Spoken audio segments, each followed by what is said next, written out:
गिबियावनो दिनै नोंथांमोननि जोङो दुलाराय बर' फरायसा आफादनिफ्राय बे रामफुरबिल दख'रानि खुंनाय उलुदा कलेजनि लोगो नांनानै बिथांमोना गोदान बर' फरायसाफोरखौ लानानै बेवहाय बरायनायनि हाबाफारि खुंदों आरो बेयो बेकासनि गेजेरजों गासै फरायसाफोरा बेवहाय बाहागो लानानै मोनसे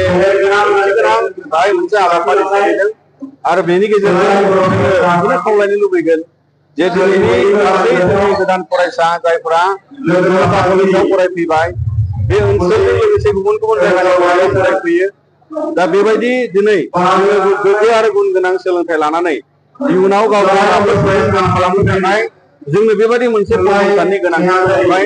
दिनै बेवहाय गोबां फरायसाफ्रा हायार सेकेन्डारि 11, 12जों लोगोसे डिग्री आरो बर'आवहाय बेवहाय फरायनो मुं थिसनफैयो। दा बिथांमोननो जोङो गाहाम हामलायथि बावनायजों लोगोसे जाहाथे गुन गोनां सोलोंथाइ लालांनो हायो बेखौ जोङो दुलाराय बर' फरायसा आफादनिफ्राय बरायबाय आरो बेजों लोगोसे जोङो बेखायनो जोंनि गुन गोनां सोलोंथाइनि जे जावरिखांनायनि जे हाबाफारि बिनि गेजेरजों बिथांमोनखौ दिनै मोनसे गोथों लामा लाजानायखौ जों हास्थायगोन। बर' माहारिया दाबो गोबां दावगानांगौ दं। गुबुन जों सोरजिनायाव गोबां आयदा खान्थिजों जोंहा गियान लानांगौनि मोनसे आयदा दिनैहाय इउनिभार्सिटि CIT जों लोगोसे बिटिसि कलेज इन्जिनियारिं कलेज आरो जोंनि हालामाव जिफोर सोलोंथाइनि दावगानाय थासारि बेखौ जोङो जोबोद गोथौङै लांनांगौ। दा बेखायनो फरायसाफ्रा गोथों गोसो होनानै फरायनायाव बयबो कलेज इउनिभार्सिटि फरायनाय गासिबो फरायसाफ्रा गोसोआव बावसोमनांगौ आरो जोंनि समाजाव समाज बेरेखा थासारि जोंखौ गुबुंले खालामनो हानाय माखासे दिनैनि समाव एन्टि ससियेल एलिमेन्ट जे जोनोम मोनो बेखौ एरायनानै थांनो थाखाय साफ्रोम फरायसाया साखा-फारा जानांगौ। गाज्रि हुदानिफ्राय गोजानाव थानो जानांगोन। ड्राग्सनिफ्राय जौनिफ्राय आरो गुबुन गुबुन फेग्रा मुवा बेसाद सिगारेट बेफोरखौ जोंनि फरायसाफ्रा जाहाथे गोजानाव दोनगोन।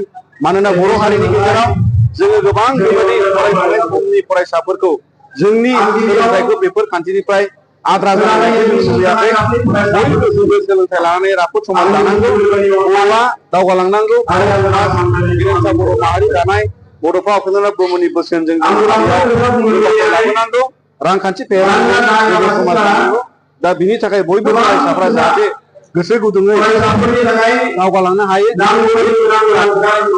फरायसा आफादनिफ्राय गासिबो फरायसाजों लोगोसे गुबुन गुबुन कलेजाव फरायनाय फरायसाफोरखौबो जोङो दुलाराय बर' फरायसा आफादनिफ्राय गाहाम हामलायथि इयुन समाव गेरेमसा बर' माहारि होननानै मिजिंजों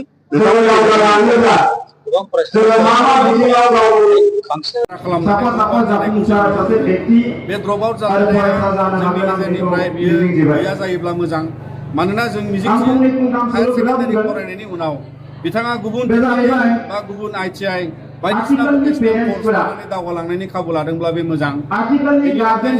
फरायनायाबो गावनि डिग्रीखौ फोजोबालासिनो भकेसनेल कर्स लानानै आवगायलांनो सानदोंबा, रांखान्थि फेहेरनायाव गावखौ दासिमनायाव जिउ राहा लामा लादोंबा बियो जोबोद बाख्नायथाव।